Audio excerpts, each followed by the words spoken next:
الحمد لله رب العالمين والصلاة والسلام على أشرف الأنبياء والمرسلين نبينا محمد وعلى آله وصحبه أجمعين أما بعد ബഹുമാന്യരായ സഹോദരങ്ങളെ, സഹോദരിമാരെ, പ്രിയപ്പെട്ട വിദ്യാർത്ഥികളെ, ഉംദത്തുൽ അഹ്കാമിൽ നിസ്കാരവുമായി ബന്ധപ്പെട്ട വലിയ അധ്യായത്തിൽ കിതാബ് സലയിലെ അവസാനത്തെ ഭാഗം ജനായിസുമായി ബന്ധപ്പെട്ട വിഷയങ്ങളാണ്. മയ്യിത്തുമായി ബന്ധപ്പെട്ട് നമ്മൾ പാലിക്കേണ്ട വിഷയങ്ങളെക്കുറിച്ചാണ് നമ്മൾ പറഞ്ഞു വരുന്നത്. അടുത്തതായുള്ള ഹദീസ് വഅൻഹ ഖാലത്ത് എന്നാണ് അദ്ദേഹം ആരംഭിച്ചത്. വഅൻഹ ഖാലത്ത്, അവരിൽ നിന്ന് തന്നെ ഉദ്ധരിക്കപ്പെടുന്നു എന്നുള്ളത്. അഥവാ ആയിഷ റളിയല്ലാഹു അൻഹയാണ് കഴിഞ്ഞ ഹദീസ്. നമ്മൾ കഴിഞ്ഞ ക്ലാസ്സിൽ നബി സല്ലല്ലാഹു അലൈഹി വസല്ലമയുടെ ഭാര്യമാർ കൂടിയിരിക്കുകയും അങ്ങനെ ഉമ്മു സലമയും ഉമ്മു ഹബീബയും റളിയല്ലാഹു അൻഹുമ അവർ ഹബശയിൽ വെച്ച് കണ്ട മാരിയ എന്ന പേരുള്ള ഒരു കനീസയെ, ഒരു ചർച്ച്, അവിടെ കണ്ട കൊത്തുപണികളും അലങ്കാരങ്ങളും ഒക്കെ വിശദീകരിക്കുകയാണ്. നബി സല്ലല്ലാഹു അലൈഹി വസല്ലം അപ്പോൾ പ്രതികരിച്ചത്, ഉലൈക ഇദാ മാത ഫീഹിം റജുലു സാലിഹ് ബനൗ അലാ ഖബ്രിഹി മസ്ജിദ. അക്കൂട്ടർ, അവരുടെ കൂട്ടത്തിൽ സാലിഹായ ഒരു മനുഷ്യൻ മരണപ്പെട്ടാൽ അയാളുടെ ഖബറിന് മുകളിൽ മസ്ജിദ് പണിയും. ഖബറിന് മുകളിൽ ഒരു മസ്ജിദ് പണിയും, ആരാധന കേന്ദ്രമാക്കി തീർക്കും. സുമ്മ സവ്വറു ഫീഹി തിൽക സുവർ, പിന്നീട് ആ ചിത്രങ്ങൾ അവർ കൊത്തിയുണ്ടാക്കും. ഉലൈക ശിറാറുൽ ഖൽഖി ഇൻദല്ലാഹ്, അല്ലാഹുവിന്റെ അടുക്കൽ ഏറ്റവും മോശപ്പെട്ട നികൃഷ്ടർ അവർ തന്നെയാണ് എന്ന് നബി സല്ലല്ലാഹു അലൈഹി വസല്ലം പറയുന്നതായിരുന്നു കഴിഞ്ഞ ഹദീസ്. ഇപ്പൊ ഖബറിന്മേൽ കെട്ടിപ്പൊക്കാൻ പാടില്ല, അതിൽ വിലക്കുണ്ട്. അങ്ങനെ അത് അള്ളാഹുവിനെ ആരാധിക്കുന്ന കേന്ദ്രമാക്കി മാറ്റുന്നവർ തന്നെ പടപ്പുകളിൽ ഏറ്റവും നികൃഷ്ടരായ മോശപ്പെട്ട ആളുകളാണ് എന്നാണ് നബി സല്ലല്ലാഹു അലൈഹി വസല്ലം പറഞ്ഞത്. ആരെക്കുറിച്ചാണ് പറഞ്ഞത്? ഒരു ഖബർ, അതിനു മുകളിൽ ഒരു എടുപ്പുണ്ടാക്കി അവിടെ അള്ളാഹുവിനെ ഇബാദത്ത് ചെയ്യുന്ന ആളുകളെ കുറിച്ചിട്ടാണ് ഏറ്റവും മോശപ്പെട്ട ആളുകളാണ് എന്ന് പറഞ്ഞത്. അപ്പൊ ആ ഖബറിൽ വെച്ചിട്ടുള്ള ആളുകളോട് തന്നെ പ്രാർത്ഥിക്കുന്നവരെ കുറിച്ച് എത്ര ഗൗരവത്തിലായിരിക്കും അവിടുന്ന് പറഞ്ഞിട്ടുണ്ടാവുക. എത്ര ഗൗരവമുള്ള വിഷയമാണ്. അതായത് ശിർക്കുമായി ബന്ധപ്പെട്ട വിഷയങ്ങളൊക്കെ വളരെ ഗൗരവത്തിൽ തന്നെയാണ് അവിടുന്ന് ഉണർത്തിയതെന്ന് കാണാൻ സാധിക്കും. വഅൻഹ ഖാലത്ത്, ആയിഷ റളിയല്ലാഹു അൻഹയെ ഉദ്ധരിക്കുന്ന അടുത്ത ഹദീസാണ് ഇന്നത്തെ ഹദീസ്. ഖാല റസൂലുള്ളാഹി സ്വല്ലല്ലാഹു അലൈഹി വസല്ലം ഫീ മറളിഹി അല്ലദീ ലം യഖുൻ മിൻഹു. നബി സല്ലല്ലാഹു അലൈഹി വസല്ലം മരിക്കുമ്പോൾ ഉണ്ടായിരുന്ന ആ ഒരു രോഗം, ആ രോഗത്തിലാണ് നബി സല്ലല്ലാഹു അലൈഹി വസല്ലം ഇത് പറയുന്നത് എന്നാണ് പറയുന്നത്. ഇത്തരം സ്വഹാബികൾ നൽകുന്ന ഇത്തരത്തിലുള്ള വിശദാംശങ്ങൾ ഒരുപാട് ഹുക്കുമിൽ ഒരുപാട് ഉപകരിക്കുന്ന കാര്യങ്ങളാണ്. അതായത് നബി സല്ലല്ലാഹു അലൈഹി വസല്ലം ഈ പറയാൻ പോകുന്ന കാര്യം അത് ദീനിൽ അവസാനത്തെ വിധിയാണ് എന്നത് അറിയിക്കുന്നുണ്ട്. ദീനിൽ അവസാനത്തെ വിധിയാണ്. കാരണം ചിലർ, നമുക്ക് കഴിഞ്ഞ ക്ലാസ്സിൽ പറഞ്ഞിട്ടുള്ളതാണ്, ഇത്തരത്തിലുള്ള ഹദീസൊക്കെ വരുമ്പോൾ പറയും, അത് ആദ്യം ഖബർ സന്ദർശനമൊക്കെ ആദ്യത്തിൽ വിരോധിച്ചിട്ടില്ലേ, പിന്നീട് അത് അനുവദിക്കുകയാണല്ലോ. അതുപോലെ ആദ്യം പറഞ്ഞതാണ് ഇങ്ങനെ ഖബർ കെട്ടിയുയർത്താൻ പാടില്ല എന്നൊക്കെ, കാരണം അന്ന് മുശ്രിക്കുകളൊക്കെ ഉണ്ടായി. പിന്നീട് അത് അനുവദിച്ചിട്ടുണ്ട് എന്നൊക്കെ പറയുന്ന ആളുകളുണ്ട്. അല്ലെങ്കിൽ അവരിൽ ചിലർ പറയും അത് സാധാരണക്കാരെ ഖബറിനെ കുറിച്ചിട്ടാണ് പറഞ്ഞത്, വലിയ വലിയ ആളുകളെ കുറിച്ച്, ഫദ്ലുള്ള ആളുകളെ കുറിച്ചിട്ട് അങ്ങനെയല്ല എന്ന് വെറുതെ പറയും. എന്നാൽ ഈ ഹദീസിലൊക്കെ ഏറ്റവും ശ്രേഷ്ഠരായ ആളുകളുടെ ഖബർ കെട്ടിപ്പൊക്കുന്നതിനെ കുറിച്ച് തന്നെയാണ് വിരോധിച്ചിട്ടുള്ളത്. കഴിഞ്ഞ ഹദീസിൽ സാലിഹ്യങ്ങളെ കുറിച്ച് പറഞ്ഞു. ഇനി ഹദീസിൽ അത് അമ്പിയാക്കളുടെ ഖബറിനെ കുറിച്ച് തന്നെയാണ് പറയുന്നത്. അത് നബി സല്ലല്ലാഹു അലൈഹി വസല്ലം രോഗാവസ്ഥയിൽ ഉണ്ടായിരുന്നത്, അവിടുന്ന് അവസാനം ഉണ്ടായിരുന്ന, മരണത്തിന് തൊട്ടു മുമ്പ് ഉണ്ടായിരുന്ന ആ രോഗശയ്യയിൽ വെച്ചു പറഞ്ഞ കാര്യമാണെന്ത്? ലഅനല്ലാഹുൽ യഹൂദ വൻ നസാറ, അല്ലാഹു സുബ്ഹാനഹു വ തആല യഹൂദ നസ്രാണികളെ ശപിക്കട്ടെ. ഇത്തഖദു ഖുബൂറ അംബിയാഇഹിം മസാജിദ്, അവരവരുടെ അമ്പിയാക്കളുടെ ഖബറുകളെ ആരാധന കേന്ദ്രമാക്കി തീർത്തു.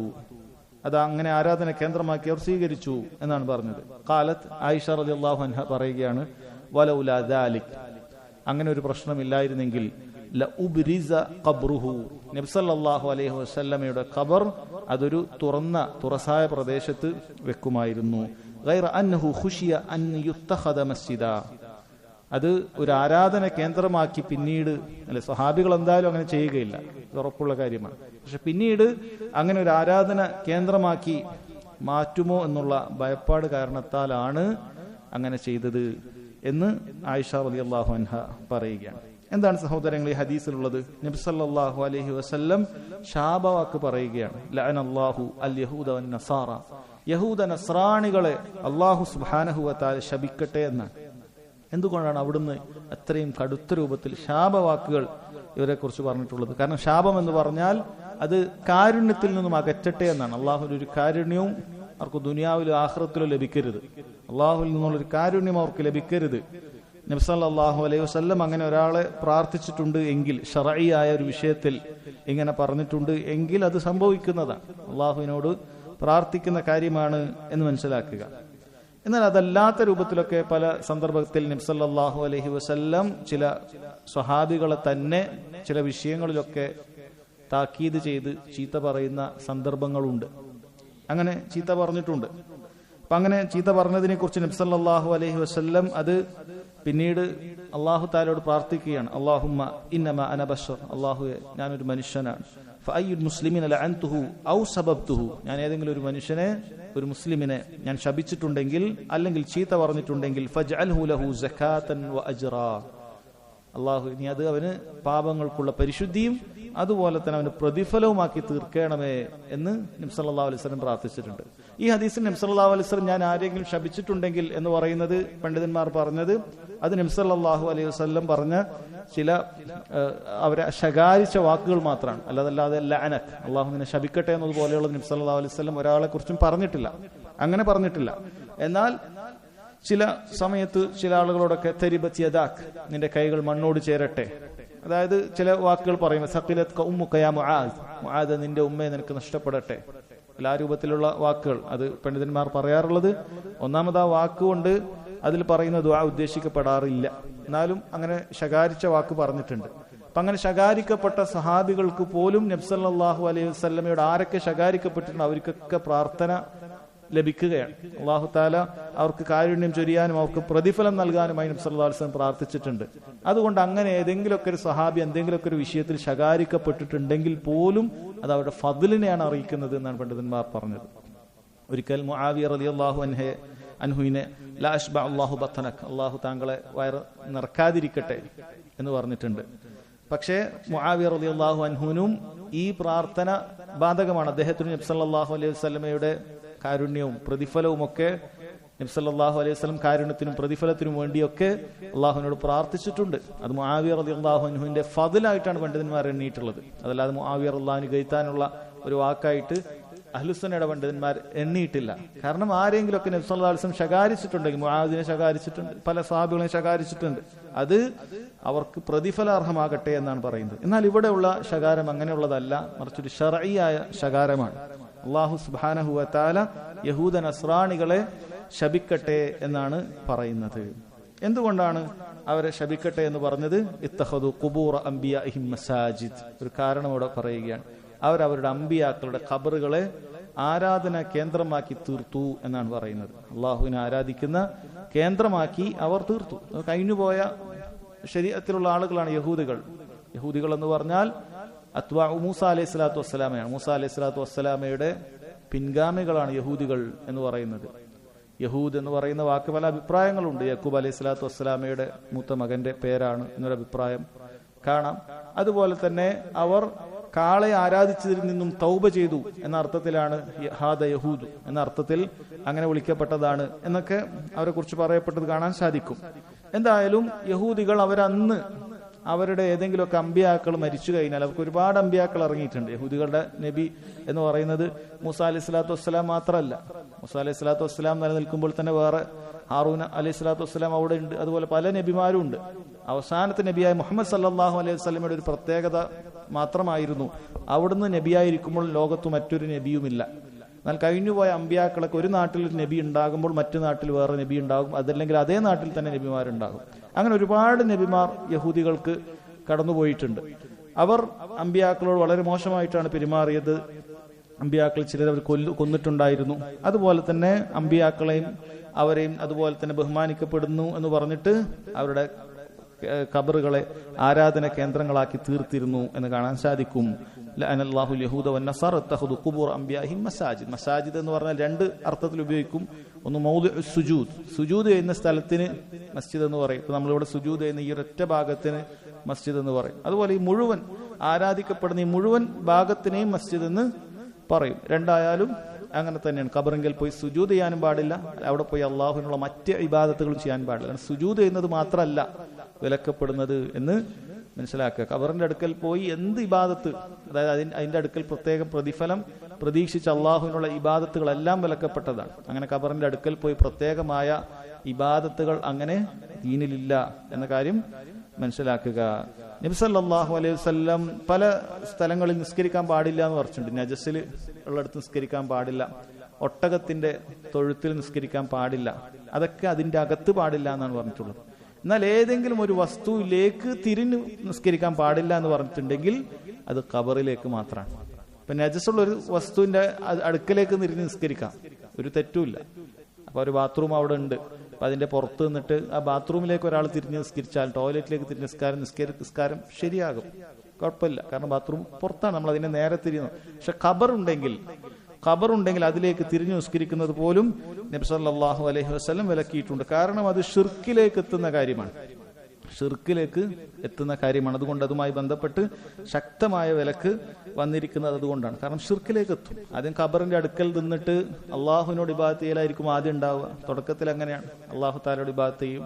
കാരണം എന്താ പറയാ, ആ ഖബറിന്റെ അടുക്കൽ പോയാൽ എനിക്ക് നല്ലൊരു ഉന്മേഷം കിട്ടും, നല്ലൊരു ഖുശൂ കിട്ടും.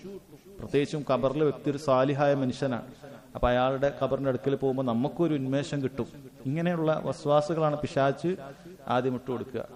പിന്നീട് അടുത്ത തലമുറകൾ പറയും, ഇതായി ഖബറിന്റെ അടുക്കലൊക്കെ ആൾക്കാർ വന്ന് വെറുതെ അല്ല, അദ്ദേഹത്തോട് ചോദിച്ചാൽ നമ്മളെ കാര്യം അള്ളാഹു പെട്ടെന്ന് ചെയ്തു തരും. അങ്ങനെയാണ് ഘട്ടങ്ങളായി ഖബറിലെ ആളുകളോട് പ്രാർത്ഥിക്കുകയും സഹായം തേടുകയൊക്കെ ചെയ്യുന്നത്. ആദ്യഘട്ടത്തിൽ അവരൊന്ന് ബഹുമാനിക്കലാണ്, അല്ലെ? നമ്മൾ സാധാരണക്കാരായ മുഅ്മിനീങ്ങളുടെ ഒപ്പം ഒന്നും ഇത് വെക്കാൻ പാടില്ല, അദ്ദേഹത്തെ അനാദരവായി പോകും എന്ന രൂപത്തിലൊക്കെ തന്നെയാണ് എല്ലാ കാലഘട്ടങ്ങളിലും ഷിർക്ക് വന്നിട്ടുള്ളത് എന്ന് കാണാൻ സാധിക്കും. അതുകൊണ്ട് വിലക്കിയത് അത് ഷിർക്കിലേക്ക് എത്തുന്നത് കൊണ്ട് തന്നെയാണ്.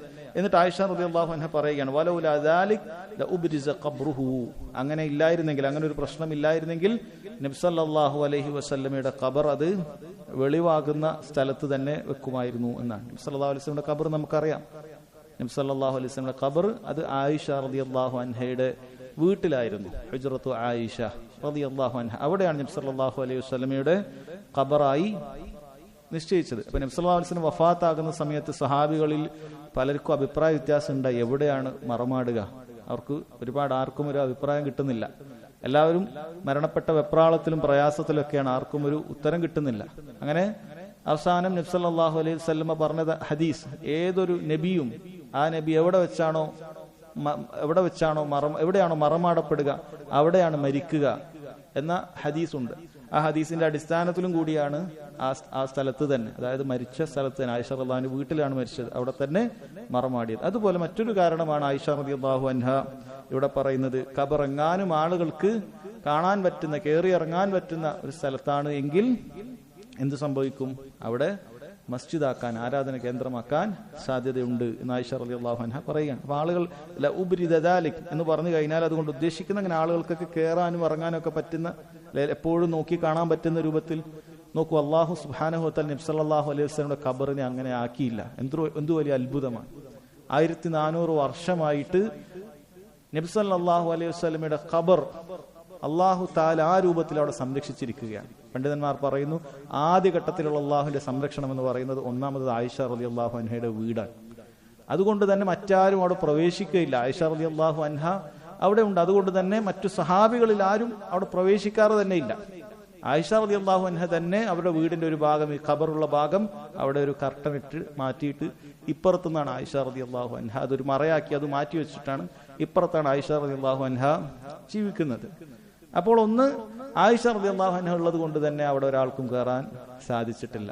പിന്നീട് കുറെ കാലങ്ങൾക്ക് ശേഷം അത് പൂർണ്ണമായി അടച്ചു പൂട്ടി, ആ ഹുജറ പൂർണ്ണമായി അടച്ചുപൂട്ടി. പിന്നീട് പല കാലങ്ങളിൽ എന്ത് ചെയ്തിട്ടുണ്ട്, അത് മസ്ജിദ് വിശാലമാക്കുന്ന സമയത്ത് അതിന് ചുറ്റും 3 മതിലുകൾ ഉണ്ടാക്കുകയും അവസാനത്തേത് ഇരുമ്പ് കൊണ്ട് ഉണ്ടാക്കുകയും അങ്ങനെ ആ രൂപത്തിൽ ഒരാൾക്കും അവിടെ പ്രവേശിക്കാൻ സാധിക്കാത്ത രൂപത്തിലാണ് നബി സല്ലല്ലാഹു അലൈഹി വസല്ലം ഖബർ. ഒരാൾക്ക് പോയി ഒന്ന് കണ്ട് ആ ഖബർ ഇങ്ങനെയാണ് എന്ന് പറയാനൊന്നും സാധിക്കുകയില്ല. അതുകൊണ്ടാണ് ചരിത്രകാരന്മാർ നബി സല്ലല്ലാഹു അലൈഹി വസല്ലമയുടെ ഖബറിന്റെ രൂപം എങ്ങനെയാണ് എന്ന് അവർക്ക് പല അഭിപ്രായങ്ങളാണ്.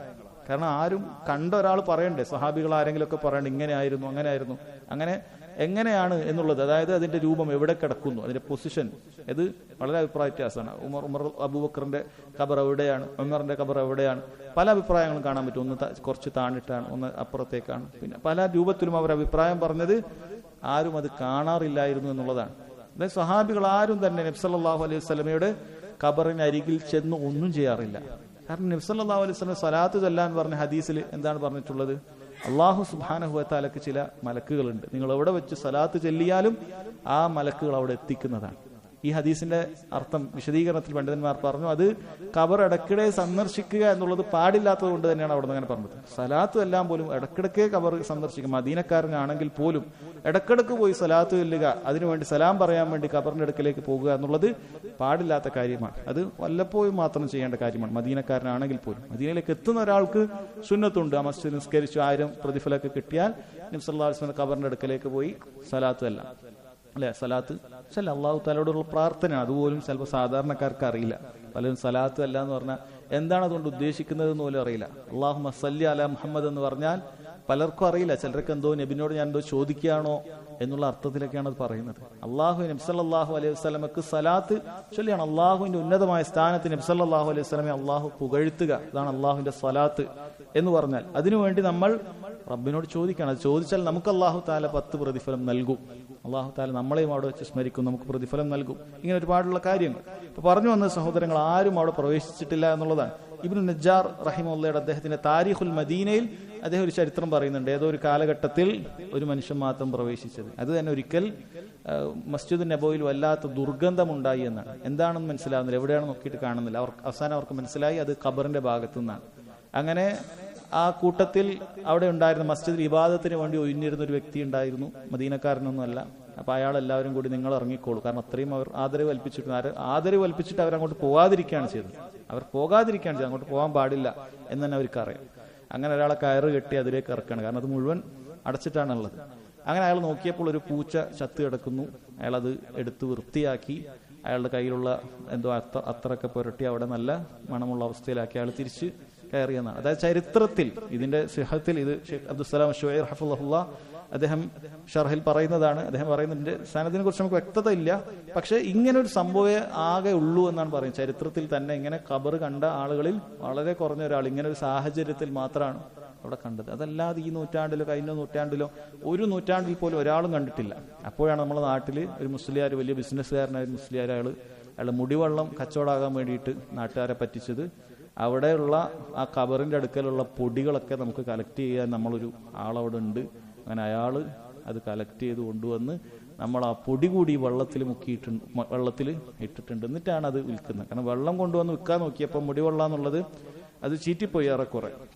അതായത് അതേ കുബൂരികളായ ആളുകൾ തന്നെ അതിനെ എതിർത്തപ്പോൾ പിന്നീട് ഇത് മാർക്കറ്റിംഗ് നടക്കാതായി എന്ന് തോന്നിയപ്പോൾ അങ്ങനെ കൂടി കളവ് പറഞ്ഞ് നമുക്ക് കാണാൻ സാധിക്കും അല്ലെ. ആളുകൾക്കൊക്കെ വളരെ വ്യക്തമായി എല്ലാവരും മദീനയിൽ പോവുകയും കാണുകയൊക്കെ ചെയ്യുന്ന ഒരു സ്ഥലത്ത് അവിടെ ഒരു പൊടി പോലും ഉണ്ടാവുകയില്ല, അത്രയും ക്ലീനിങ് നടക്കുന്ന ഒരു സ്ഥലം. ഖബറിന്റെ അകത്ത് ഒരു മനുഷ്യനും അവിടെ കണ്ടിട്ടില്ല, ഇന്നത്തെ രാജാവ് പോലും അവിടെ കണ്ടിട്ടില്ല.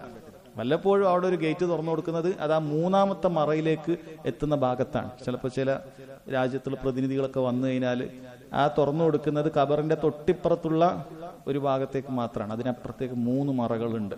അതിൻ്റെ ഉള്ളിലാണ് ഖബറുള്ളത്. ഒരു മനുഷ്യനും കണ്ടിട്ടില്ല.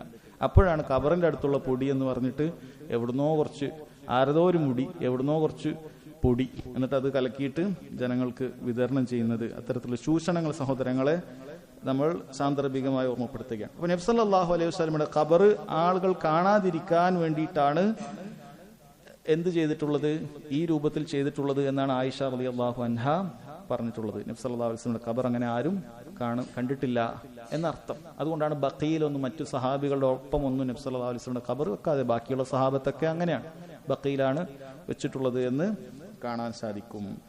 ഇനിയും ചില ആളുകളൊക്കെ ഉണ്ടാക്കുന്ന ഒരു ഇഷ്കാലാണല്ലോ, അത് സാന്ദർഭികമായി പറയുക. നബി സല്ലല്ലാഹു അലൈഹി വസല്ലമയുടെ ഖബറില്ലേ, അപ്പൊ മസ്ജിദിൽ ഖബർ ഉണ്ടാകുമ്പോൾ നിസ്കരിക്കാൻ പാടില്ല എന്നല്ലേ നിങ്ങൾ പറയൽ? നിങ്ങൾ ദർഗയുള്ള പള്ളിയിലൊന്നും കയറില്ല, പക്ഷെ നിങ്ങൾ മസ്ജിദ് നബവിയിൽ കയറുന്നില്ലേ എന്ന് പറയാറുണ്ട്.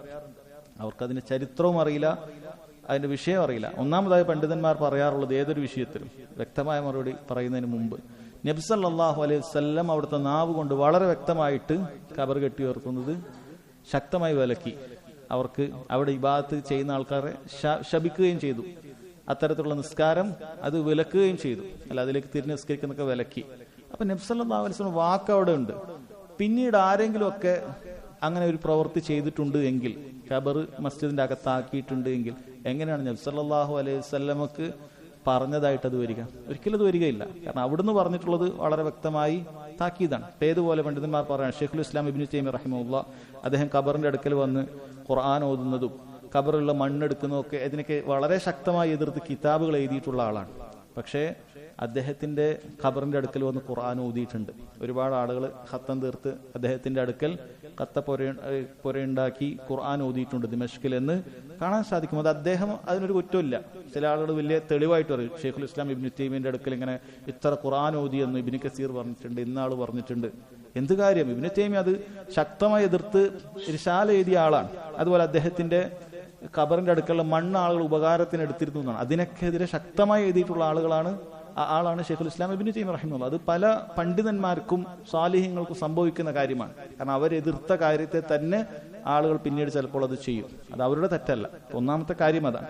രണ്ടാമത്തെ കാര്യം സഹോദരങ്ങളെ, നബി സല്ലല്ലാഹു അലൈഹി വസല്ലമയുടെ ഖബർ ദുനിയാവിലുള്ള മറ്റ് ദർഗകൾ പോലെ മസ്ജിദ് ഉണ്ടാക്കി അതിലേക്ക് മയ്യത്ത് കൊണ്ടുവച്ചതാണോ? അല്ല, ഒരിക്കലും മസ്ജിദ് നബവിയിൽ ആയിരുന്നില്ല നബി സല്ലല്ലാഹു അലൈഹി വസല്ലം ഖബർ വെച്ചത്. അതിന് വല്ല ഫദ്ലും ഉണ്ടായിരുന്നെങ്കിൽ സഹാബികൾ ഇങ്ങനെ കുറെ ചിന്തിക്കോ? നേരെ ആയിഷ റളിയല്ലാഹുവിന്റെ വീട്ടിൽ തൊട്ടിപ്പുറത്തല്ലേ വീട് കിടക്കുന്നത്, നേരെ ഇപ്പുറത്താക്കി മസ്ജിദിന്റെ ഭാഗത്ത് തലഭാഗത്ത് തന്നെ കൊണ്ടുവച്ചാൽ പോരെ? അതിന് വല്ല ഫദ്ലും ഉണ്ടെങ്കിൽ സഹാബികൾ ചെയ്യൂലേ? അവരാരും ചെയ്തിട്ടില്ല. അവർ ആയിഷ റളിയല്ലാഹുവിനയുടെ വീട്ടിലാണ് ചെയ്തത്. ഒന്നാമത് മസ്ജിദിന്റെ അകത്തേക്ക് എന്ത് ചെയ്തിട്ടില്ല? മയ്യത്ത് വെച്ചിട്ടില്ല. നബി സല്ലല്ലാഹു അലൈഹി വസല്ലമയുടെ മയ്യത്ത് അവിടെ വെച്ചിട്ടില്ല, പുറത്താണ് വെച്ചത്.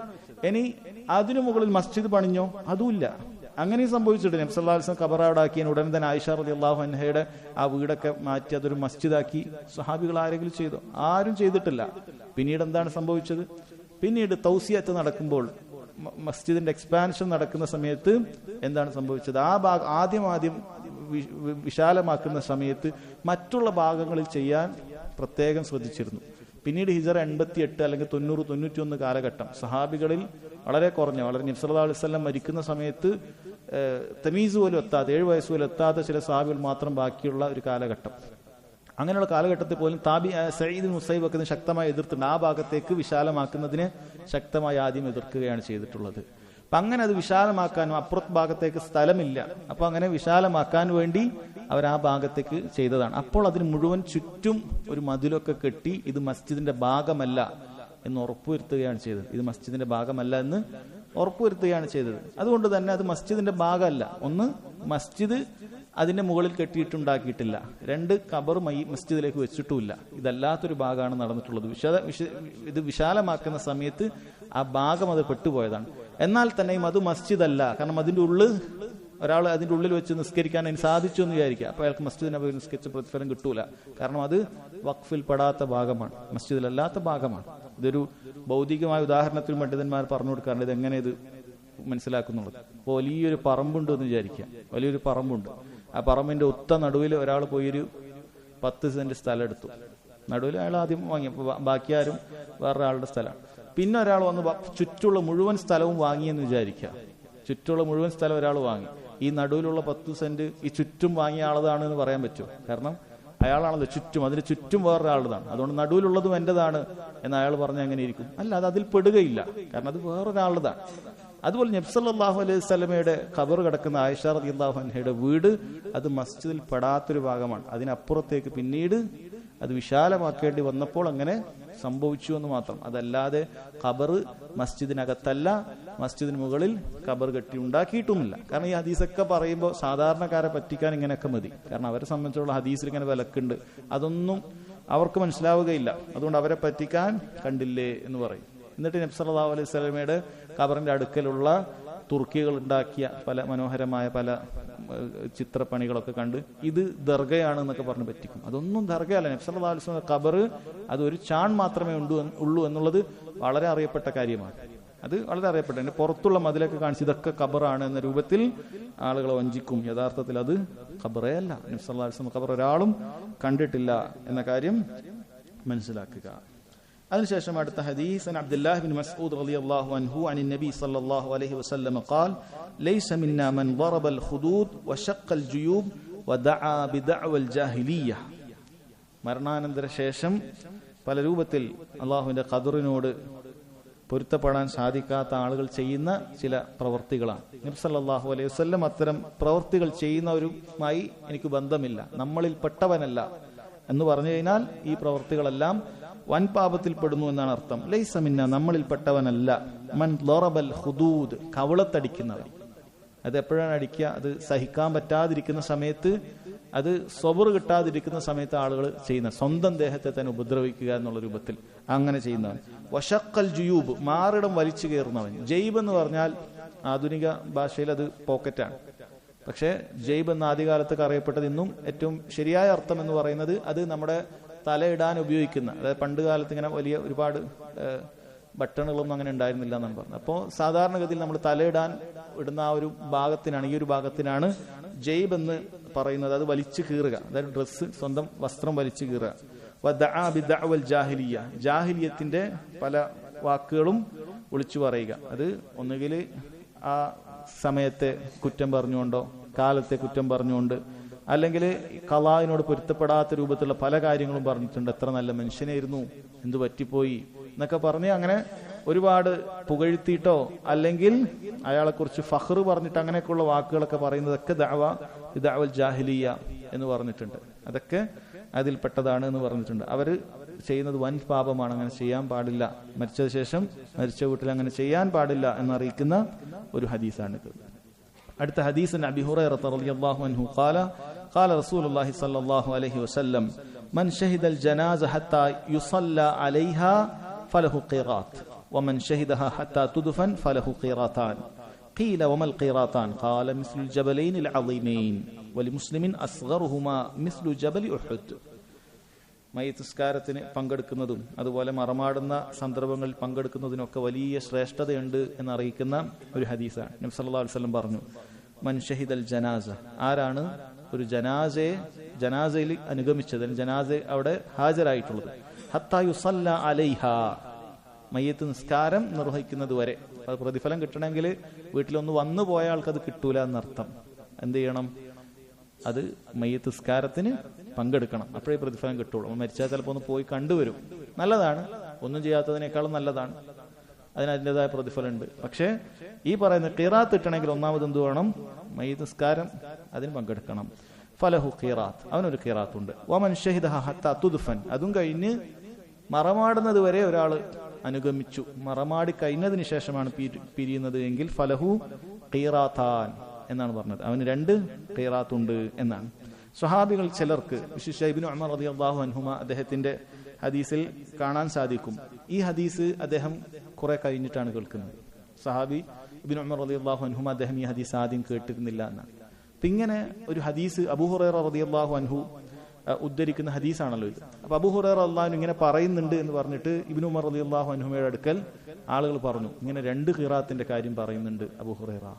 അപ്പൊ ഇബ്നു ഉമർ റളിയല്ലാഹു അൻഹുമ അദ്ദേഹം വലിയ ബേജാറായി, കാരണം വലിയ പ്രതിഫലം, അദ്ദേഹം ഇത്ര നാളും മറമാടുന്നത് വരെ പങ്കെടുത്തിട്ടില്ല, അപ്പോൾ വലിയ പ്രതിഫലം നഷ്ടപ്പെടുന്ന ഒരു കാര്യമാണല്ലോ പറഞ്ഞത് എന്ന് പറഞ്ഞിട്ട് അദ്ദേഹം ഒരു പിടി മണ്ണും വാരി ഈ വിഷയമായി അറിയുന്നതിന് വേണ്ടി ഒരാളെ പറഞ്ഞയച്ചു. ആയിഷ റളിയല്ലാഹു അൻഹയുടെ അടുക്കലേക്ക് ഇത് പോയി ചോദിക്കണം, ഇങ്ങനെ 2 ഖിറാത്തുണ്ടെന്ന് അബൂ ഹുറൈറ റളിയല്ലാഹു അൻഹു പറയുന്നുണ്ടല്ലോ, എന്താണ് അതിന്റെ വിഷയം എന്നറിയണം. അങ്ങനെ ആ ആള് പോയി വന്നു, ആയിഷ റളിയല്ലാഹു അൻഹ പറഞ്ഞു കൊടുത്തു, അത് ശരിയാണ്, അങ്ങനെ ഉണ്ട്, അബൂ ഹുറൈറ പറഞ്ഞത് ശരിയാണ് എന്ന് പറഞ്ഞു. തിരിച്ചു വന്നപ്പോൾ അദ്ദേഹം ഇബ്നു ഉമർ റളിയല്ലാഹു അൻഹു ഇങ്ങനെ ബേജാറിലാണ്, എന്താണ് ഇതിന്റെ ഉത്തരം വരിക? അല്ല, നമ്മളെ പോലെ അല്ല, ഒരു പ്രതിഫലം കിട്ടുന്ന കാര്യം പറയുമ്പോൾ അവർക്ക് അത്രയും താല്പര്യവും അതിനു വേണ്ടിയിട്ടുള്ള ആ ഒരു ഇൽമ ലഭിക്കുന്നതിന് വേണ്ടിയിട്ടുള്ള താല്പര്യവുമുണ്ട്. അങ്ങനെ തിരിച്ചു വന്നപ്പോൾ അദ്ദേഹം പറഞ്ഞു, സദഖ അബൂ ഹുറൈറ, അബൂ ഹുറൈറ റളിയല്ലാഹു അൻഹു പറഞ്ഞത് സത്യമാണ് എന്ന് പറഞ്ഞു. ഇബ്നു ഉമർ റളിയല്ലാഹു അൻഹു കയ്യിലുള്ള മണ്ണ് വലിച്ചെറിഞ്ഞുകൊണ്ട് പറഞ്ഞു, ലഖദ് ദയ്യഅനാ ഖറാറീത കസീറ, നമ്മൾ ഒരുപാട് ഖിറാഅത്തുകൾ നഷ്ടപ്പെടുത്തിയല്ലോ എന്ന് വളരെ വിഷമത്തോടുകൂടി ഇബ്നു ഉമർ റളിയല്ലാഹു അൻഹുമാ പറഞ്ഞു എന്നാണ് പറയുന്നത്. അപ്പോൾ വലിയ പ്രതിഫലമുള്ള കാര്യമാണ് എന്ത്? ഒന്ന് മരിച്ച വീട്ടിൽ പോകുക, അതിന് പ്രതിഫലമുണ്ട്. ചില പണ്ഡിതന്മാര് ഈ ചില റിവായത്തിൽ മൻ ഷഹിദ ജനാസത ഇൻദ അഹ്ലിഹാ എന്ന് വന്നിട്ടുണ്ട്. അങ്ങനെയാണ് ഈ ഹദീസ് വരുന്നത്. അതായത് ആ വീട്ടിൽ പോയി പങ്കെടുക്കുക എന്ന് വന്നിട്ടുണ്ട്. എന്നാൽ പണ്ഡിതന്മാർ പറയുന്ന ചില റിവായത്തിൽ അങ്ങനെ വരാത്തത് കൊണ്ട് ഫദ്ലുല്ലാഹി വാസിഅ, അള്ളാഹുവിന്റെ ഔദാര്യം വിശാലമാണ്. അതുകൊണ്ട് രണ്ട് റിവായത്തിൽ വന്നിട്ടുണ്ടെങ്കിൽ പൊതുവെ അള്ളാഹു സുബ്ഹാനഹു വ തആല ഏറ്റവും കുറഞ്ഞൊരു അമലിനൊരു പ്രതിഫലം വന്നിട്ടുണ്ടെങ്കിൽ അത് അത്രയും നൽകും എന്നുള്ളത് തന്നെയാണ് പണ്ഡിതന്മാർ പറഞ്ഞത്. കാരണം അള്ളാഹുവിന്റെ ഇങ്ങോട്ട് കിട്ടുന്ന പ്രതിഫലമൊക്കെ വാസിയായിരിക്കും, വിശാലായിരിക്കും. അതുകൊണ്ട് ചെറിയൊരു കാര്യത്തിന് പ്രതിഫലമുണ്ട്, അതിനേക്കാൾ വലിയൊരു കാര്യത്തിന് അതേ പ്രതിഫലം പറഞ്ഞിട്ടുണ്ടെങ്കിൽ ആ ചെറിയ കാര്യം പറഞ്ഞാലും കിട്ടുന്നതാണ്. അപ്പോൾ നേരെ പോയി മയ്യത്ത് സ്കരിച്ചാൽ, മസ്ജിദിലേക്ക് എത്തിയ ഒരാൾ മയ്യത്ത് സ്കരിച്ചാലും അയാൾക്ക് ഈ പറയുന്ന പ്രതിഫലത്തിൽ കിട്ടും, ഖിറാത്ത് കിട്ടും. പക്ഷെ ആദ്യത്തെ ആളത്ര പ്രതിഫലം കിട്ടൂല. അപ്പോൾ ഏറ്റവും വലിയ പ്രതിഫലം ആ വീട്ടിൽ തന്നെ പോയി അവരെ ഒന്ന് ആശ്വസിപ്പിച്ച് ആ മരണാനന്തരം ബന്ധപ്പെട്ട കാര്യത്തിനൊക്കെ അവിടെ നിന്ന് കുളിപ്പിക്കുന്നതിലൊക്കെ പങ്കെടുത്ത്, കഫം ചെയ്യുന്നതിലൊക്കെ പങ്കെടുത്ത്, എന്നിട്ട് അനുഗമിച്ച് മസ്ജിദിലെത്തി മയ്യിത്ത് നിസ്കാരം നിർവഹിച്ചു, അല്ലെങ്കിൽ എവിടെയാണോ നിസ്കരിക്കുന്നത് അവിടെ നിർവഹിച്ചു, എന്നിട്ട് മറമാടുന്നവരെ കൂടെ അയാൾക്കാണ് ഏറ്റവും കൂടുതൽ പ്രതിഫലം കിട്ടുക. അത് സംശയമില്ല, അയാൾക്ക് ഏറ്റവും കൂടുതൽ പ്രതിഫലം കിട്ടുക എന്നുള്ളതിൽ സംശയമില്ല. കാരണം ഈ ഖിറാത്താൻ എന്നുള്ളത് എന്താണ് ചോദിക്കപ്പെട്ടപ്പോൾ ഈ ഹദീസിൽ പറഞ്ഞത് മിസ്ലുൽ ജബലൈനിൽ അലീമൈൻ, രണ്ട് വലിയ ഉഹുദ് പർവ്വതം, അല്ലെ, രണ്ട് വലിയ പർവ്വതത്തിന്റെ, മഹത്തായ പർവ്വതത്തിന്റെ അത്രയുമാണ് എന്നാണ് വന്നത്, അല്ലെ, വലിയ പർവ്വതത്തിന്റെ അത്രയുമാണ് എന്ന് പറഞ്ഞത്. ഇമാം മുസ്ലിമിന്റെ റിവായത്തിൽ അസ്ഗർ ഹുമാ മിസ്ലു ജബലി ഉഹദ്, അതിൽ ഏറ്റവും ചെറുത് ഉഹദിൻ മലയുടെ അത്രയും ഉണ്ട് എന്നൊക്കെ പറഞ്ഞിട്ടുണ്ട്. ചില പണ്ഡിതന്മാര് ഖീറാത്ത് എന്ന് പറയുന്നതിന്റെ ഭാഷാപരമായ അർത്ഥം പറഞ്ഞിട്ട് വിശദീകരിച്ചിട്ടുണ്ട്. ഖീറാത്ത് എന്ന് പറയുന്നത് അത് ഒരു ദിർഹത്തിന്റെ 6/1 പകുതിയാണ്, അതായത് 12/1 എന്നാണ് പറയുന്നത്. ഖൈറാത്ത് എന്ന് പറയുന്നത് 12/1, അതായത് 1/4 ഗ്രാം വെള്ളിക്കാണ് ഖൈറാത്ത് എന്ന് പറയുക. 2 ഖൈറാത്ത് എന്ന് പറഞ്ഞാൽ 1/2 ഗ്രാം വെള്ളിയാണ്. അതായത് മൊത്തം 6/1 ഒരാൾക്ക് ഈ 2 കാര്യം കൂടി ചെയ്താൽ കിട്ടുകയുള്ളൂ. ബാക്കി 6/5 ബാക്കിയുണ്ട്. അതായത് ബാക്കിയുള്ള മരണാനന്തര പ്രവർത്തനങ്ങൾക്കും വലിയ പ്രതിഫലമുണ്ട് എന്നറിയിക്കുന്ന ഹദീസ് കൂടിയാണ് ഇത് എന്ന് ചില പണ്ഡിതന്മാർ വിശദീകരിച്ചിട്ടുണ്ട്. അതിൽ 6/1 തന്നെ, അതായത് 2 ഖിറാത്ത് കൂട്ടിയാൽ അത് അങ്ങനെയാണ് വരിക കണക്ക്, അത് തന്നെ ഇത്രയും പ്രതിഫലമുണ്ട്. അപ്പൊ ബാക്കിയുള്ള കാര്യങ്ങൾ കൂടി നമ്മൾ പങ്കെടുക്കണം എന്നതിന്റെ താല്പര്യം ഈ ഹദീസിലുണ്ട് എന്ന് ചില പണ്ഡിതന്മാർ പറഞ്ഞത് കാണാൻ സാധിക്കും. അപ്പൊ എന്താണ് 2 ഖിറാത്തിനെ കുറിച്ച് പറഞ്ഞത്? 2 ഖിറാത്ത് മിസ്ലുൽ ജബലൈനിൽ അളീമൈൻ, 2 വലിയ പർവ്വതം, അല്ലെ. മദീനയിലൊക്കെ പോയ ആളുകൾ ഉഹുദ് ശരിക്കൊന്ന് കാണണം. കാരണം ഈ ഹദീസൊക്കെ വായിക്കുന്ന സമയത്ത് അവർക്ക് എന്ത് ചെയ്യാൻ സാധിക്കും, മനസ്സിലാക്കാൻ പറ്റും എത്ര വലുതാണ്. ഉഹുദ് എന്ന് പറയുന്നത് സിൽസിലത്തുൽ ജബലാണ്, ഒരൊറ്റ മലയല്ല, അത് പർവ്വത നിരകളാണ്, ഒരു മല അല്ല. അതിന് ഉഹുദ് എന്ന് പറയുന്നത് പർവ്വത നിരകളാണ്, അല്ലെ, കിലോമീറ്ററുകളോളം അതുണ്ട്. അത്രയും വലുതാണ് ഉഹുദ് എന്ന് പറയുന്നത്. ഉഹുദ് എന്ന് പറയുന്ന വാക്കിന്റെ അർത്ഥം പണ്ഡിതന്മാർ പറയുന്നത് അത് മറ്റു പർവ്വതങ്ങളിൽ നിന്നും ഒഴിഞ്ഞിട്ടാണുള്ളത്. ലിതവഹുദിഹി അനിൽ ജിബാൽ, മറ്റു പർവ്വതങ്ങൾ ഉഹുദുമായി കണക്ട് ചെയ്ത് വേറെ പർവ്വതം ഇല്ല. അപ്പൊ അതുകൊണ്ടാണ് ഉഹുദ് ഏകൻ എന്നുള്ള അർത്ഥത്തിൽ ഒരു വാക്കതിന് വന്നിട്ടുള്ളത് എന്നാണ്. ഉഹദിനെ കുറിച്ച് നബി സല്ലല്ലാഹു അലൈഹി വസല്ലം പുകഴ്ത്തി പറഞ്ഞിട്ടുണ്ട്, ഹാദാ ജബൽ യുഹിബ്ബുനാ വനുഹിബ്ബു, അത് അവിടെ എഴുതി വെച്ചിട്ടുണ്ട്. ഈ പർവ്വതം, ഈ മല, അത് നമ്മെ ഇഷ്ടപ്പെടുന്നു, നമ്മളും അതിനെ ഇഷ്ടപ്പെടുന്നു എന്ന് ഉഹദിനെ കുറിച്ച് പറഞ്ഞിട്ടുണ്ട്. ഒരിക്കൽ നബി സല്ലല്ലാഹു അലൈഹി വസല്ലമയും കൂടെ അബൂബക്കറും കൂടെ ഉമറും കൂടെ ഉസ്മാനും റളിയല്ലാഹു അൻഹും അജ്മഈൻ ഒരുമിച്ച് ഉഹദിന്റെ മുകളിൽ കയറുകയുണ്ടായി. പെട്ടെന്ന് ഉഹദിന് വലിയൊരു ഇളക്കമുണ്ടായി, ഉഹദിന് ചെറിയൊരു കുലുക്കമുണ്ടായി. നബി സല്ലല്ലാഹു അലൈഹി വസല്ലം ഉടൻ പറഞ്ഞു, ഉസ്കുൻ ഉഹദ്, ഉഹദ് നീ അടങ്ങുക. ഫലൈസ അലൈക ഇല്ലാ നബിയ്യുൻ, നിന്റെ മുകളിൽ ഒരു നബിയാണുള്ളത്. വസിദ്ദീഖുൻ, ഒരു സിദ്ദീഖുണ്ട്. വശഹീദാൻ, 2 ഷഹീദുമാരുണ്ട് എന്ന് നബി സല്ലല്ലാഹു അലൈഹി വസല്ലം പറയുകയാണ്. നബി സല്ലല്ലാഹു അലൈഹി വസല്ലമയുടെ അവിടുത്തെ പ്രവാചകത്വത്തിന്റെ ഒരു തെളിവായിട്ട്, ദലായിലുൻ നുബുവയായിട്ട് പണ്ഡിതന്മാർ ഇത് പറഞ്ഞിട്ടുണ്ട്. കാരണം ശരി, നബി സല്ലല്ലാഹു അലൈഹി വസല്ലം നബിയാണ്, സിദ്ദീഖാണ്, ബാക്കിയുള്ള 2 ആളുകളും ഷഹീദാകും എന്നുകൂടി നബി സല്ലല്ലാഹു അലൈഹി വസല്ലം പറയുകയാണ്. അല്ല, അങ്ങനെയാണ് ചെയ്തത്. ഉമർ റളിയല്ലാഹു അൻഹു കുത്തേറ്റാണ് മരണപ്പെട്ടിട്ടുള്ളത്. ഉസ്മാൻ ബിൻ അഫ്ഫാനും കൊലപ്പെടുകയാണ്. ഇത് 2 ഷഹീദിന്റെ കൂലിയുള്ള കാര്യമാണ്. നബി സല്ലല്ലാഹു അലൈഹി വസല്ലം അത് നേരത്തെ പറഞ്ഞതാണ്. ഈ 2 പേരും അവർ സാധാരണ മരണമായിരിക്കുകയില്ല വരിക്കുക, അവർക്ക് ഷഹീദിന്റെ പ്രതിഫലമുണ്ട് എന്ന് തന്നെ അറിയിക്കുന്നു. ഈ ഹദീസ് ഇമാം ബുഖാരിയൊക്കെ ഉസ്മാൻ ബിൻ അഫ്ഫാൻ റളിയല്ലാഹു അൻഹുവിന്റെ ഫദ്ല് പറയുന്നിടത്താണ്, ആ തലക്കെട്ടിന്റെ കീഴെയാണ് ഈ ഹദീസ് കൊടുത്തത് എന്ന് കാണാൻ സാധിക്കും. കാരണം അദ്ദേഹം ഷഹീദാകുമെന്നുള്ള നബി സല്ലല്ലാഹു അലൈഹി വസല്ലം പറഞ്ഞിട്ടുള്ള കാര്യമാണ്. ശരി, അതിന്റെ പ്രതിഫലത്തെ കുറിച്ചിട്ടാണ് പറഞ്ഞത്. അസ്ഗറുഹുമാ മിസ്ലു ജബലി ഉഹദ്, അതിൽ ഏറ്റവും ചെറുത് ഉഹുദ് പർവ്വതത്തിന്റെ അത്രയും പ്രതിഫലമുണ്ട് എന്നാണ് പറഞ്ഞിട്ടുള്ളത്. അതുകൊണ്ട് അത് ശ്രദ്ധിക്കണം. അതിനുശേഷം കൂടി ചില ഇബ്നു ഖുദാമ റഹിമഹുള്ളാഹ് പറയുന്നത് ഇന്ന ശുഹൂദൽ ജനാസത്തി വത്തിബാഉഹ അലാ 3 ദറജാത്ത്, ജനാസയെ പിന്തുടരൽ 3 പദവിയുണ്ട്. ദറജത്താൻ ദക്റഹു നബി സല്ലല്ലാഹു അലൈഹി വസല്ലം ഹുന, ഈ ഹദീസിൽ പറഞ്ഞ 2 ദർജയാണ് നബി സല്ലല്ലാഹു അലൈഹി വസല്ലം പറഞ്ഞത്. അതായത് ഒന്ന് ജനാസയിൽ നിസ്കാരത്തിന് പങ്കെടുക്കുക എന്ന് മാത്രം, അതാണ് ഏറ്റവും കുറഞ്ഞത്. രണ്ടാമത്തേത് നിസ്കാരത്തിൽ പങ്കെടുത്തു, ഒപ്പം മറമാടൽ കൂടി നടത്തി. മൂന്നാമത്തേത് നബി സല്ലല്ലാഹു അലൈഹി വസല്ലം ചെയ്തൊരു കാര്യമാണ് അവിടെ നിന്ന് അല്പം മയ്യിത്തിന് വേണ്ടി പ്രാർത്ഥിച്ചിട്ട് പോരുക, അല്ലെ? അല്ലാഹുമ്മ ഗ്ഫിർ ലഹു വർഹംഹു എന്നുള്ള അല്ലാഹുമ്മ ജാഫിൽ ഖബറൻ ജംബഹി അല്ലാഹുമ്മ ആമിൻഹു മിൻ കുല്ലിൽ ഫസ്അ പോലെയുള്ള നല്ല നല്ല പ്രാർത്ഥനകൾ ഖബറിലുള്ള ആളുകൾക്ക് അവരുടെ ചോദ്യോത്തര സമയത്ത് സ്ഥൈര്യം ലഭിക്കാനും മറ്റുമൊക്കെ ആയിട്ടുള്ള പ്രാർത്ഥനകളൊക്കെ ഉണ്ട്. അപ്പൊ അതൊന്നും നടത്തിയിട്ട് കൂടി വന്നു കഴിഞ്ഞാൽ അതാണ് ഏറ്റവും വലിയ ദറജ എന്നാണ് പറയുന്നത്. ഇതോടുകൂടി കിതാബുൽ ജനായിസ് ഇവിടെ പൂർത്തിയാകുകയാണ്. കിതാബു സല എന്ന് പറയുന്ന വലിയ അധ്യായം അതോടുകൂടി പൂർത്തിയായി. ഇതാണ് അവസാനത്തെ അധ്യായം, കിതാബുൽ ജനായിസ്. ശേഷം നമ്മൾ പ്രവേശിക്കുന്നത് സഹോദരങ്ങളെ കിതാബു സക്കാ, സക്കാത്തിന്റെ അധ്യായത്തിലേക്കാണ് നമ്മൾ ഇനി പ്രവേശിക്കുന്നത്. സക്കാത്തിന്റെ ഹദീസ് വായിക്കുന്നതിന് മുമ്പ് ചില ആമുഖങ്ങൾ പണ്ഡിതന്മാർ നൽകിയിട്ടുണ്ട്. ഒന്ന് എന്താണ് അസ്സക്കാ എന്നാണ്. സക്കാത്ത് എന്ന് പറയുന്ന വാക്കിന്റെ അർത്ഥം ഭാഷാപരമായി അന്നമ വത്തഹാറ എന്നൊക്കെയാണ്. നമ എന്ന് പറഞ്ഞാൽ വളർച്ച എന്നാണ്. ഈ പറയുന്ന ഭാഷാപരമായ അർത്ഥമൊക്കെ അത് ശരീഅത്തിന്റെ അർത്ഥത്തിനോട് യോജിക്കുന്നതാണ്. സക്കാത്ത് കൊടുക്കുക വഴി സമ്പത്തിന് വളർച്ചയാണ് ഉണ്ടാവുക. എന്തിനാകട്ടെ, കച്ചവടത്തിനാകട്ടെ, എന്തിനാകട്ടെ, അതിന് സക്കാത്ത് നമ്മൾ കൃത്യമായി കൊടുക്കുന്നുണ്ടോ അതിന് വളർച്ച അല്ലാഹു സുബ്ഹാനഹു വ തആല നൽകും. അതുപോലെ തന്നെ വത്തഹാറ, ശുദ്ധീകരണമാണ്. സക്കാത്ത് നൽകാത്ത സമ്പത്ത് ശുദ്ധിയില്ലാത്ത സമ്പത്താണ്. അത് മുഴുവൻ നിനക്ക് ഹലാലല്ല. കാരണം അതിൽ പറയപ്പെട്ട സക്കാത്തിന്റെ അംശം അത് നിന്റേതല്ല, അത് പാവപ്പെട്ടവന്റെ അർഹതയുള്ള കാര്യമാണ്. അത് നീ വെച്ച് കഴിഞ്ഞാൽ നിന്റെ സമ്പത്ത് ശുദ്ധിയില്ലാത്തതായി പോകും. അതായത് ശുദ്ധിയാവണമെങ്കിൽ സക്കാത്ത് നൽകണം എന്നാണ്. ഇനി ശരീഅത്ത് അതിന്റെ അർത്ഥം ജുസ്ഉൻ വാജിബുൻ മിൻ മാലിൻ മഖ്സൂസിൻ ലിതായിഫത്തിൻ ഔ ജിഹത്തിൻ മഖ്സൂസ എന്ന് പറഞ്ഞാൽ അത് ഒരു സമ്പത്തിൽപ്പെട്ട ഒരു ജുസ് ആണ്, ഒരു ഭാഗമാണ്, ഒരു പ്രത്യേക സമ്പത്ത്. എല്ലാ സമ്പത്തിനും സക്കാത്തില്ല. അത് ആർക്കാണ് കൊടുക്കേണ്ടത്? ലിതായിഫത്തിൻ ഔ ജിഹത്തിൻ മഖ്സൂസ്, ഒരു പ്രത്യേക വിഭാഗം. സക്കാത്തിന്റെ 8 അവകാശികളുണ്ട്. സൂറത്ത് തൗബയിൽ 60-ാമത്തെ ആയത്തിലുള്ള ആ 8 അവകാശികൾക്ക് കൊടുക്കേണ്ട ചില സമ്പത്തുകളിൽ നിന്നുള്ള ഒരു ജുസ്ഇനാണ് സക്കാത്ത് എന്ന് പറയുന്നത്. അത് മക്കയിൽ വെച്ചിട്ടാണ് സക്കാത്ത് അത് ഫറളായിട്ടുള്ളത്. പക്ഷെ അതിന്റെ നിസാബുമായി ബന്ധപ്പെട്ട എത്ര കൊടുക്കണം എന്നൊക്കെയുള്ള കണക്കുകൾ അത് മദീനയിലെത്തിയിട്ട് ആണത് സംഭവിച്ചത് എന്നാണ്. അപ്പൊ സക്കാത്തുമായി ബന്ധപ്പെട്ട കാര്യം അത് മക്കയിൽ ഇറങ്ങിയിട്ടുണ്ട്. സക്കാത്തുമായി ബന്ധപ്പെട്ട് സക്കാത്ത് നിർബന്ധമാണ് എന്നുള്ളത്. പക്ഷെ അതിന്റെ കൃത്യമായ കണക്കുകളും കാര്യങ്ങളും അത് ഹദീസുകളിലൊക്കെ അത് മദീനയിൽ ഇറങ്ങിയതിനു ശേഷമാണ് വന്നിട്ടുള്ളത് എന്ന് കാണാൻ സാധിക്കും. ആരെങ്കിലും സക്കാത്ത് ഞാൻ നൽകുകയില്ല, അങ്ങനെ ഒരു നിർബന്ധ ബാധ്യത ഇല്ല എന്ന് നിഷേധിച്ചതിന് ദീനുൽ ഇസ്ലാമിൽ യാതൊരു സ്ഥാനവും ഇല്ല. സക്കാത്ത് അങ്ങനെ കൊടുക്കേണ്ട ആവശ്യമൊന്നുമില്ല, അല്ലെ? അതൊക്കെ റസൂലുള്ളാഹിന്റെ കാലത്താണ് സല്ലല്ലാഹു അലൈഹി വസല്ലം എന്നാരെങ്കിലും വാദിച്ചിട്ടുണ്ട് എങ്കിൽ അവർ ദീനുൽ ഇസ്ലാമിൽ പുറത്ത് പോയവരാണ്. അത് മഹാനായ അബൂബക്കർ സിദ്ദീഖ് റളിയല്ലാഹു അൻഹുവിന്റെ കാലഘട്ടത്തിൽ തന്നെ അങ്ങനെ മുർത്തദ്ദായി പോയ ചില ആളുകൾ ഉണ്ടായിരുന്നു. നബി സല്ലല്ലാഹു അലൈഹി വസല്ലം വഫാത്തിന് ശേഷം ഞങ്ങൾ സക്കാത്ത് നൽകുകയില്ല എന്നവർ വാദിക്കുകയുണ്ടായി. അബൂബക്കർ സിദ്ദീഖ് റളിയല്ലാഹു അൻഹു അവരോട് യുദ്ധം ചെയ്തിട്ടാണ് അവരുടെ സക്കാത്തിന്റെ സമ്പത്ത് വാങ്ങിയത്. ഇസ്ലാമിക ഭരണാധികാരിക്ക് അതിനുള്ള അധികാരമുണ്ട്, അദ്ദേഹം ഭരണാധികാരിയാണ്. അപ്പൊ അങ്ങനെയാണ് സംഭവിച്ചിട്ടുള്ളത്. അവരൊട്ടകത്തിന്റെ ഒരു മൂക്കുകയറാണ് സക്കാത്തായി നൽകാറുണ്ടായിരുന്നത് എങ്കിൽ, അത്ര നിസ്സാരമായ ഒരു സക്കാത്താണെങ്കിൽ അത് ഞാൻ അവരിൽ നിന്ന് വാങ്ങിക്കും എന്ന് മഹാനായ സഹാബി അബൂബക്കർ സിദ്ദീഖ് റളിയല്ലാഹു അൻഹുമ അദ്ദേഹം പറഞ്ഞതായി കാണാൻ സാധിക്കും. അപ്പോ ഇനി ആരെങ്കിലും അങ്ങനെ സക്കാത്ത് കൊടുക്കാതിരുന്നാൽ അവൻ ദീനുൽ ഇസ്ലാമിൽ പുറത്തു പോയിരിക്കുന്നു.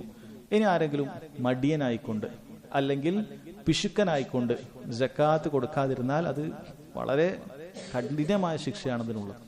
ഒരാൾ പിശുക്ക് കാരണത്താൽ അല്ലെങ്കിൽ അതിലേക്ക് ശ്രദ്ധ തിരിക്കുന്നില്ല, അവന്റെ കച്ചവടം തന്നെ കച്ചവടം, സക്കാത്തൊന്നും നോക്കാൻ സ്റ്റോക്കൊന്നും എടുക്കാൻ സമയമില്ല, അത്രക്ക് ഭയങ്കര കച്ചവടം എന്നാണ് പറയുന്നത്. അങ്ങനെ സക്കാത്ത് കൊടുക്കുന്നില്ല. അല്ലാഹു സുബ്ഹാനഹു വ തആല പറഞ്ഞത് വല്ലദീന യക്നിസൂന അദ്ദഹബ വൽ ഫിദ്ദ, ആരെങ്കിലും സ്വർണവും വെള്ളിയും നിക്ഷേപമായി വെക്കുന്നു, വലാ യുൻഫിഖൂന ഫീ സബീലില്ലാഹ്, അല്ലാഹുവിന്റെ മാർഗ്ഗത്തിൽ അവൻ ചെലവഴിക്കുന്നില്ല എങ്കിൽ വബശ്ശിർഹും ബിഅദാബിൻ അലീം, വേദനയേറിയ ശിക്ഷ നബി അവന് സന്തോഷ വാർത്ത അറിയിക്കുക എന്നാണ് അല്ലാഹു തആല പറഞ്ഞത്. യൗമ യുഹ്മ അലൈഹ ഫീ നാരി ജഹന്നം ഫതുഖ്വാ ബിഹാ ജിബാഹുഹും വജുനൂബുഹും വദുഹൂറുഹും ഹാദാ മാ കനസ്തും ലിഅൻഫുസികും ഫദൂഖൂ മാ കുൻതും തക്നിസൂൻ.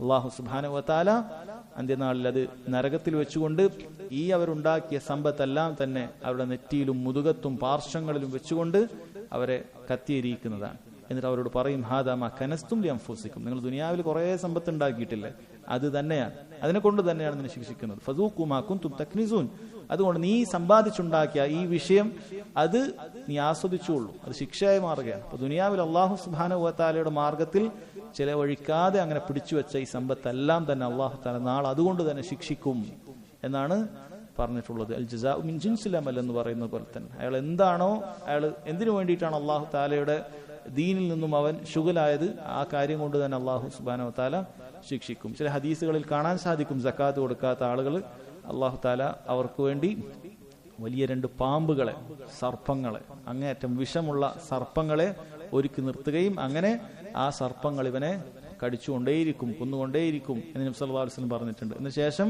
ഈ ആയത്താണ് അവിടുന്ന് പാരായണം ചെയ്തത്. ശിക്ഷ ലഭിക്കും എന്ന് പറഞ്ഞത് ഈ രൂപത്തിലൊക്കെ ഉണ്ട് എന്ന് കാണാൻ സാധിക്കും. ഇനി സക്കാത്ത് അല്ലാഹു സുബ്ഹാനഹു വ തആല നിർബന്ധമാക്കിയ ഒരുപാട് ഹിക്മത്തുകളുണ്ട്, എണ്ണിയാൽ ഒടുങ്ങാത്ത ഹിക്മത്തുകൾ കാണാൻ സാധിക്കും. ഒരു സമൂഹത്തിൽ എത്ര വലിയ ഉപകാരങ്ങളാണ് സക്കാത്ത് കൊണ്ട് ഉണ്ടാക്കുന്നത് എന്നുള്ളത് നമുക്ക് കാണാൻ സാധിക്കും. അത് സാമ്പത്തികമായും അതല്ലാതെ ഈ മുസ്ലിമീങ്ങളെ സഹായിക്കലായും ഒരുപാട് അള്ളാഹുവിന്റെ ബറക്കത്ത് ഇറങ്ങുന്ന ഒരു കാര്യമാണ് ഈ നാട്ടിലെ ആളുകൾ സക്കാത്ത് കൃത്യമായി കൊടുക്കുക എന്നുള്ളത്. ആ സക്കാത്ത് കൃത്യമായി കൊടുത്തിട്ടില്ലെങ്കിൽ മഴ പോലും ലഭിക്കുകയില്ല. മഴ ലഭിക്കാത്തതിന്റെ ഒരു കാരണമായി പറയുന്നത് ആ നാട്ടിലുള്ള മുസ്ലിമീങ്ങൾ സക്കാത്ത് കൊടുക്കാത്തത് കൊണ്ടാണ് എന്നാണ്. സക്കാത്ത് കൊടുക്കാത്തത് കൊണ്ടാണ് മഴ കുറയുന്നത് എന്ന് ഹദീസിലൊക്കെ നമുക്ക് കാണാൻ സാധിക്കും. അങ്ങനെ ഒരുപാട് വിഷയങ്ങൾ സക്കാത്തുമായി നമ്മൾ മനസ്സിലാക്കേണ്ടതുണ്ട്. നമ്മൾ ഹദീസിലേക്ക് പ്രവേശിക്കുകയാണ്. زكاتين أمامة حديث عن عبد الله بن عباس رضي الله عنهما قال رسول الله صلى الله عليه وسلم لمعاذ بن جبل حين بعثه إلى اليمن. ഈ ഹദീസ് റിവായത്ത് ചെയ്യുന്ന അബ്ദുല്ലാഹി ബിൻ അബ്ബാസ് ആണ്. നമുക്കൊക്കെ അറിയാം നബി സല്ലല്ലാഹു അലൈഹി വസല്ലമയുടെ ഉപ്പയുടെ സഹോദരനാണ് അബ്ബാസ്. ആ അബ്ബാസിന്റെ മകനാണ് അബ്ദുല്ലാഹി ബിൻ അബ്ബാസ്. നബി സല്ലല്ലാഹു അലൈഹി വസല്ലം അള്ളാഹുവിനോട് അദ്ദേഹത്തിന് ഹിക്മത്ത് പഠിപ്പിച്ചു കൊടുക്കാൻ, ദീനിൽ ഫിഖ് ഉണ്ടാകാൻ പ്രാർത്ഥിച്ചിട്ടുണ്ട്. അള്ളാഹു തആല അത് ഉത്തരം ചെയ്തു എന്നുള്ളത് നമുക്ക് പിന്നീട് കാണാൻ സാധിക്കും. നബി സല്ലല്ലാഹു അലൈഹി വസല്ലം വഫാത്താകുമ്പോൾ അബ്ദുല്ലാഹി ബിൻ അബ്ബാസ് റളിയല്ലാഹു അൻഹുക്ക് വെറും 13 വയസ്സാണ്. കുട്ടികളൊക്കെ ഓർക്കേണ്ടായിരുന്നു, വെറും 13 വയസ്സാണ്. നബി സല്ലല്ലാഹു അലൈഹി വസല്ലം വഫാത്താകുമ്പോൾ അബ്ദുല്ലാഹി ബിൻ അബ്ബാസ് റളിയല്ലാഹു അൻഹുക്കുള്ളത്. അദ്ദേഹം 71 വയസ്സുവരെ ജീവിച്ചിട്ടുണ്ട്.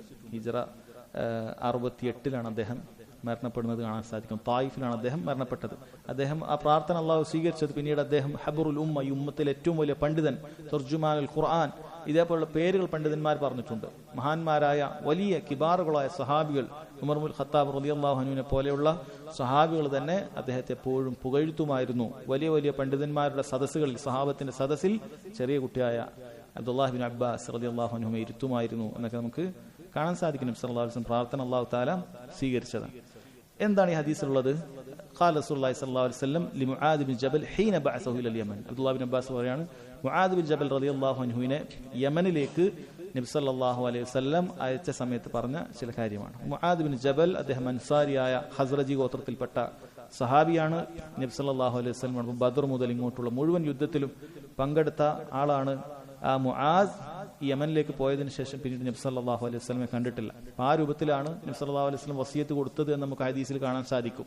നീ ഇനി വരുമ്പോൾ എന്റെ ഖബറിന്റെ അരികിലൂടെ ആയിരിക്കും നീ ഒരു പക്ഷെ പോകുക എന്നൊക്കെ രൂപത്തിൽ നബി സല്ലല്ലാഹു അലൈഹി വസല്ലം അദ്ദേഹത്തിന് ഒരുപാട് വസിയത്തുകൾ കൊടുത്തു എന്ന് കാണാൻ സാധിക്കും. നബി സല്ലല്ലാഹു അലൈഹി വസല്ലം മുആദിനെ റളിയല്ലാഹു അൻഹു യമനിലേക്ക് ദഅവത്തിന് വേണ്ടി പറഞ്ഞയക്കുകയാണ്. കാരണം യമൻ അന്ന് ഫത്ഹായിട്ടില്ല, യമൻ ഇസ്ലാമിക രാജ്യമായിരുന്നില്ല. യമനിൽ അന്ന് നസാറാക്കളാണുള്ളത്. അങ്ങനെ മുആദിനെ ദഅവത്തിന് വേണ്ടി പറഞ്ഞയക്കുകയാണ്. മുആദ് റളിയല്ലാഹു അൻഹുവിനെ അയച്ചത് അദനിലാണ് എന്ന് കാണാൻ സാധിക്കും. അബൂ മൂസൽ അശ്ശരി റളിയല്ലാഹു അൻഹു സൻഅയിലേക്കാണ്. യമനിലെ 2 സ്ഥലങ്ങളാണ്. അവിടേക്കാണ് നബി സല്ലല്ലാഹു അലൈഹി വസല്ലം അയച്ചത് എന്ന് കാണാൻ സാധിക്കും. പിന്നീട് അബൂബക്കർ റളിയല്ലാഹു അൻഹുവിന്റെ ഖിലാഫത്തിന്റെ സമയത്താണ് മുആദ് തിരിച്ചെത്തുന്നത്. പിന്നീട് ഉമർ റളിയല്ലാഹുവിന്റെ കാലഘട്ടത്തിൽ ഉമർ റളിയല്ലാഹു ഷാമിലേക്ക് പറഞ്ഞയക്കുകയുണ്ടായി. പിന്നീട് ഷാമിൽ അവിടെ ഒരു പ്ലേഗ് രോഗം, അംവാസിൽ വന്ന ഒരു പ്ലേഗ് രോഗത്തിലാണ് മുആദ് ബിൻ ജബൽ റളിയല്ലാഹു അൻഹു അദ്ദേഹത്തിന്റെ 34-ാമത്തെ വയസ്സിൽ മരണപ്പെടുന്നത് എന്ന് കാണാൻ സാധിക്കും. അപ്പോൾ മുആദ് ബിൻ ജബൽ റളിയല്ലാഹു അൻഹുവിനെ യമനിലേക്ക് പറഞ്ഞയക്കുന്നു. എന്നിട്ട് പറഞ്ഞു, ഇന്നക സതഅതി ഖൗമൻ അഹ്ല കിതാബ്, നീ അഹ്ലു കിതാബിന്റെ അടുക്കലേക്കാണ് പോകുന്നത്. എന്തുകൊണ്ടാണ് ഇത് പറയുന്നത്? പണ്ഡിതന്മാർ ഇത് ഒരുപാട് ഫായിദ പറഞ്ഞിട്ടുണ്ട്. കാരണം നമ്മൾ ആർക്കാണ് ദഅവത്ത് നടത്തുന്നത്, ആരോടാണ് സംസാരിക്കുന്നത് എന്നുള്ളത് വളരെ വ്യക്തമായി അറിയേണ്ടതുണ്ട്. എല്ലാ ആളുകളോടും ഒരേപോലെ അല്ല സംസാരിക്കേണ്ടത്. ആരോടാണ് സംസാരിക്കുന്നത്? അഹ്ലുൽ കിതാബിനോട് സംസാരിക്കുന്നത് പോലെയല്ല നമ്മൾ മുസ്ലിമീങ്ങളായ ആളുകൾക്ക് ദഅവത്ത് നടത്തുമ്പോൾ സംസാരിക്കുക. മാറ്റം ഉണ്ടാവും. യുക്തിവാദികളോട് സംസാരിക്കുന്ന പോലെ ആയിരിക്കില്ല. അതല്ലാത്ത സാധാരണ ദീനിൽ നിന്ന് പിഴച്ചുപോയ മറ്റ് വിഭാഗത്തോട് സംസാരിക്കുന്നു. ഓരോരുത്തരും അവരോട് സംസാരിക്കേണ്ട രീതി, കാര്യങ്ങൾ ഒരുങ്ങേണ്ടതുണ്ട്. ഇപ്പൊ ഒരു ദായി അതിനുവേണ്ടി ഒരുങ്ങേണ്ടതുണ്ട്. അതിനാണ് നബി സല്ലല്ലാഹു അലൈഹി വസല്ലം വ്യക്തമായി ഇത് പറഞ്ഞു കൊടുത്തത് എന്ന് പണ്ഡിതന്മാർ വിശദീകരിച്ചിട്ടുണ്ട്. ഇന്നക സതഅതി ഖൗമൻ അഹ്ല കിതാബ്. ഈ അഹ്ലു കിതാബിന്റെ അടുത്ത കിതാബ് ഇറങ്ങിയ ആളാണ്. മക്കയിലെ മുശ്രിക്കുകളെ പോലത്തെ ജാഹിലീങ്ങളല്ല. കിതാബ് ഇറങ്ങിയതുകൊണ്ട് തന്നെ ശരീഅത്തിന്റെ പല നിയമങ്ങളും അവർക്ക് അറിയുണ്ടാകും. അപ്പൊ ആ രൂപത്തിൽ ഒരുങ്ങി നമ്മൾ കാര്യങ്ങൾ പറയണം. അവരുടെ അടുത്ത് പല തെളിവുകളും അവരുടെ അടുത്തുണ്ടാവും. അപ്പൊ അതിന് കവച്ചു വെക്കാൻ പറ്റുന്ന തെളിവുകളും നമ്മുടെ കയ്യിൽ ഉണ്ടാകണം എന്നർത്ഥം. فإذا جئتهم فادعوهم إلى أن يشهدوا أن لا إله إلا الله وأن محمد رسول الله. നീ അവരുടെ അടുക്കലേക്ക് ചെന്നാൽ നീ അവരെ ക്ഷണിക്കേണ്ടത് ഇല അൻ യശ്ഹദു അൻ ലാ ഇലാഹ ഇല്ലല്ലാഹ് വഅന്ന മുഹമ്മദ് റസൂലുള്ളാഹ്, ലാ ഇലാഹ ഇല്ലല്ലാഹ് മുഹമ്മദ് റസൂലുള്ളാഹ് എന്നതിലേക്കാണ് ആദ്യം ക്ഷണിക്കേണ്ടത് എന്നാണ് പറയുന്നത്. അല്ലെ, ദഅവത്ത് ആരംഭിക്കേണ്ടത് എങ്ങനെയാണ് എന്ന് ആരെങ്കിലും ചോദിക്കുകയാണ് എങ്കിൽ, ഇനി അതല്ല ഒരു വിഭാഗത്തിന്റെ ദഅവത്ത് ശരിയായ രീതിയിലാണോ എന്ന് നമുക്ക് നോക്കണമെങ്കിൽ ഈ ഹദീസുള്ളത് നോക്കിയാൽ മതി. അവരാദ്യം ഏത് കാര്യത്തിലേക്കാണ് ക്ഷണിക്കുന്നത്, അവരാദ്യം ഏത് കാര്യത്തിലേക്ക് ക്ഷണിക്കുന്നു നോക്കിയാൽ മതി. ലാ ഇലാഹ ഇല്ലല്ലാഹ് മുഹമ്മദ് റസൂലുള്ളാഹിലേക്കാണോ അവർ ക്ഷണിക്കുന്നത്? അതല്ല രാഷ്ട്രീയത്തിലേക്കാണോ? അതല്ല അള്ളാഹുവിന്റെ റുബൂബിയത്ത് മാത്രം പറയുന്ന രൂപത്തിലേക്കാണോ? അതല്ല അതേപോലെയുള്ള മറ്റെന്തെങ്കിലും ഭൗതികമായ മുസ്ലിങ്ങൾക്ക് ഉണ്ടാകേണ്ട ശാക്തീകരണത്തെക്കുറിച്ചും മറ്റുമൊക്കെയാണോ? ലാ ഇലാഹ ഇല്ലല്ലാഹ് മുഹമ്മദ് റസൂലുള്ളാഹി അവർ പറയുന്നില്ലേ? അതവരുടെ പ്രഥമ പ്രബോധന മാർഗമായി രീതി അവർ സ്വീകരിക്കുന്നില്ല. നമുക്ക് വ്യക്തമായി മനസ്സിലാക്കാൻ സാധിക്കും അവർ ഹക്കിന്റെ ആളുകളേ അല്ല, സത്യത്തിന്റെ ആളുകളല്ല എന്ന് മനസ്സിലാക്കാൻ സാധിക്കും. ഒരു ഭാഗത്തോട് ദഅവത്ത് നടത്തുമ്പോൾ ആദ്യമായി നടത്തേണ്ടത് ലാ ഇലാഹ ഇല്ലല്ലാഹ് മുഹമ്മദുൻ റസൂലുള്ളാഹ്, അഥവാ നീ അല്ലാഹു അല്ലാതെ മറ്റൊരാളെയും ആരാധിക്കാൻ പാടില്ല, ആരാധനക്ക് അർഹൻ അല്ലാഹു സുബ്ഹാനഹു വ തആല മാത്രമാണ് എന്നറിയിക്കുന്ന ലാ ഇലാഹ ഇല്ലല്ലാഹയാണ് പറയേണ്ടത് എന്ന് പറഞ്ഞു കൊടുക്കുകയാണ്. അമ്പിയാക്കൾ മുഴുവൻ അതാണ് പറഞ്ഞിട്ടുള്ളത്. വലഖദ് ബഅസ്നാ ഫീ കുല്ലി ഉമ്മത്തിൻ റസൂലാ അൻ യഅ്ബുദുല്ലാഹ വജ്തനിബുത് താഗൂത്ത്. മുഴുവൻ അമ്പിയാക്കളെയും അല്ലാഹു സുബ്ഹാനഹു വ തആല ഓരോ ജനവിഭാഗത്തിലേക്കും അയച്ചിട്ട് ആദ്യമായി അവരോട് പറഞ്ഞത് അൻ യഅ്ബുദുല്ലാഹ വജ്തനിബുത് താഗൂത്ത്, ലാ ഇലാഹ ഇല്ലല്ലാഹ്, അല്ലാഹു അല്ലാതെ ആരാധനക്ക് അർഹനില്ല, അവനെ മാത്രം നിങ്ങൾ ഇബാദത്ത് ചെയ്യണം, അവന് പുറമെ ആരാധിക്കപ്പെടുന്ന മുഴുവൻ ഇലാഹുകളെയും നിങ്ങൾ നിഷേധിക്കണം.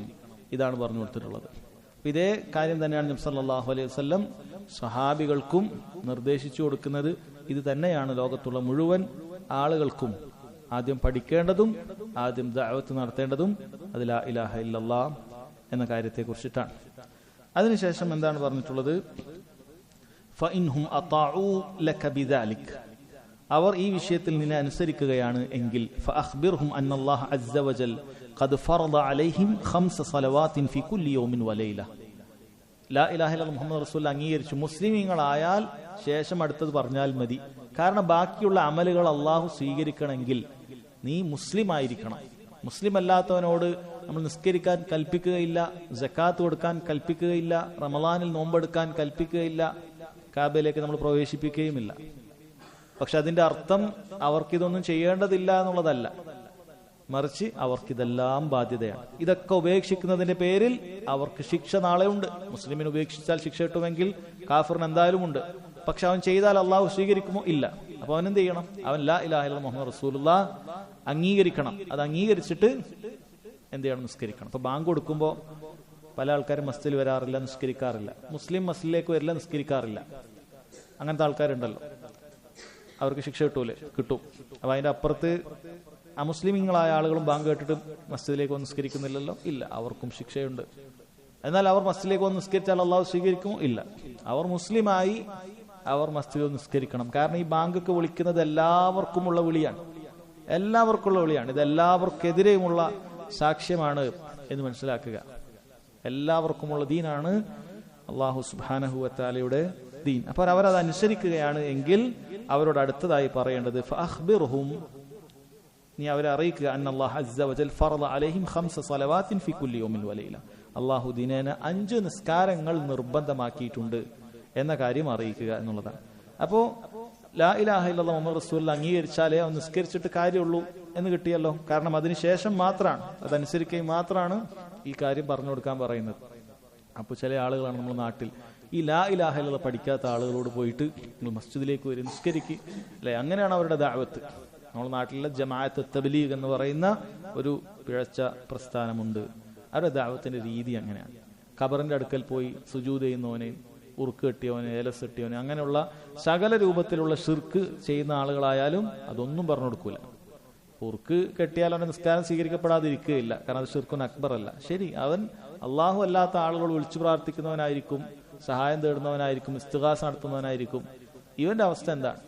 ഇവൻ ഷിർക്കാണ് ചെയ്തുകൊണ്ടിരിക്കുന്നത്, ദീനിൽ നിന്ന് പുറത്തു വന്ന് ഷിർക്കാണ് ചെയ്തുകൊണ്ടിരിക്കുന്നത്. അപ്പൊ അവന്റെ അമലുകൾ സ്വീകരിക്കപ്പെടണമെങ്കിൽ നമ്മൾ അവനെ കൃത്യമായി ആ ഷിർക്കിൽ നിന്ന് താക്കീത് ചെയ്യേണ്ടതുണ്ട്. അതാണ് ആദ്യം ആരംഭിക്കേണ്ടത് എന്ന കാര്യം മനസ്സിലാക്കുക. അത് അംഗീകരിച്ചാലാണ് നിസ്കാരത്തെക്കുറിച്ച് അവന് പറഞ്ഞു കൊടുക്കേണ്ടത് എന്ന കാര്യമാണ് ഇവിടെ പറയുന്നത്. ഈ ഹദീസിൽ നിന്ന് പണ്ഡിതന്മാർക്കിടയിൽ ഒരു അഭിപ്രായ വ്യത്യാസത്തിന് തീർപ്പ് പറഞ്ഞിട്ടുണ്ട്. അതായത് വിത്തർ വാജിബാണോ അല്ലേ എന്നുള്ള വിഷയത്തിൽ ഒരു അഭിപ്രായ വ്യത്യാസമുണ്ട് അഹ്ലു സുന്നയുടെ ഇടയിൽ തന്നെ. വാജിബല്ല എന്നുള്ളതിന് തെളിവായിട്ട് ഈ ഹദീസാണ് പണ്ഡിതന്മാർ പറഞ്ഞിട്ടുണ്ട്. കാരണം അല്ലാഹു സുബ്ഹാനഹു വ തആല ഒരു ദിവസം, രാത്രിയിലും പകലിലും, ഫികുൽ യൗമിൻ വലൈല, രാത്രിയിലും പകലിലും, അതായത് ഒരു ദിവസത്തിൽ ഫർളാക്കിയത് 5 നിസ്കാരങ്ങളാണ് എന്ന് ഈ ഹദീസിൽ ലഭിച്ചിരിക്കുന്നു. ഫഇൻഹും അതാഉ ലക ബിദാലിക്, അവർ 5 നേരത്തെ നിസ്കാരം നിസ്കരിക്കാൻ തയ്യാറായാൽ, നിസ്കരിച്ചാലേ മുസ്ലിം ആവുകയുള്ളൂ. فأخبرهم أن الله قد فرض عليهم صدقة تؤخذ من أغنيائهم فترد على فقرائهم. അതാണ് ഈ ബാബുമായി ബന്ധപ്പെട്ട വിഷയം. അവരോട് നീ അറിയിക്കുക, അല്ലാഹു സുബ്ഹാനഹു വ തആല അവർക്ക് സദഖ എന്നുകൊണ്ട് ഉദ്ദേശിക്കുന്നത് സക്കാത്താണ്. ഖുർആനിലും അല്ലാഹു ഇന്നമ സദഖാത്ത് എന്ന് ഉദ്ദേശിച്ചത് സക്കാത്ത് തന്നെയാണ്. അപ്പൊ അവർക്ക് സക്കാത്ത് നിർബന്ധമാണ്, അല്ലാഹു തആല നിർബന്ധമാക്കിയിട്ടുണ്ട്. എല്ലാവർക്കും നിർബന്ധമാക്കിയോ? ഇല്ല. തൂഖദു മിൻ അഗ്നിയാഹിം, അവരുടെ ധനികരിൽ നിന്നാണ് അത് സ്വീകരിക്കപ്പെടേണ്ടത്. അതായത് സക്കാത്തിന്റെ ഒരുപാട് അഹ്കാമുകൾ ഈ ഹദീസിൽ നിന്ന് ലഭിക്കുമെന്നാണ്. ഒന്ന്, സക്കാത്ത് മുസ്ലിമിന് മാത്രമേ നിർബന്ധമുള്ളൂ, അത് നമുക്ക് ലഭിച്ചു. 2, അത് മുസ്ലിമീങ്ങളിലെ ഗനിയായ ആളുകൾക്കാണ് നിർബന്ധം. ഇനി ആരാണ് ഗനി എന്ന് പറയുന്നത്? സക്കാത്തിന്റെ ബാബിൽ ഗനി എന്ന് പറയുന്നത് വലിയ കോടിപതിയായ ആളുകൾ അല്ലെങ്കിൽ ലക്ഷപ്രഭുക്കളായ ആളുകൾ, അങ്ങനെയല്ല. അങ്ങനെയുള്ളവരാണ് സക്കാത്ത് കൊടുക്കേണ്ടത് എന്നല്ല. സക്കാത്തിന്റെ ബാബിൽ ഗനി എന്ന് പറയുന്നത് അവനവന്റെ ചെലവിന് പൂർണ്ണമായി ഒരാൾക്ക് കഴിവുണ്ടെങ്കിൽ അവനൊക്കെ ഗനിയാണ്.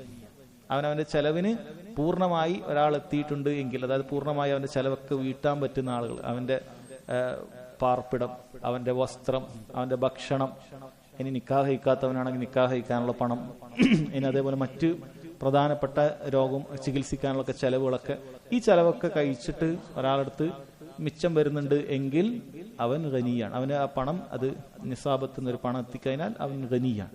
അവനാണ് സക്കാത്ത് കൊടുക്കേണ്ടത്.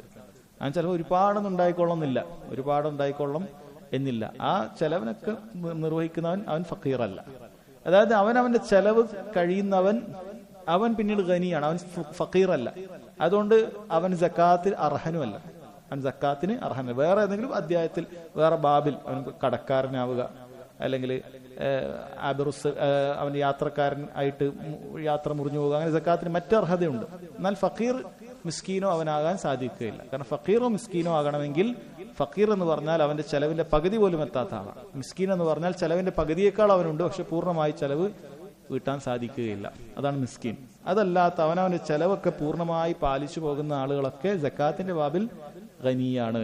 അവർക്ക് അവരുടെ നിസാബ് എത്തിയിട്ടുണ്ട് എങ്കിൽ, അതിനൊക്കെ ഓരോന്നിനും അതിൻ്റെതായ കണക്കുകളുണ്ട്.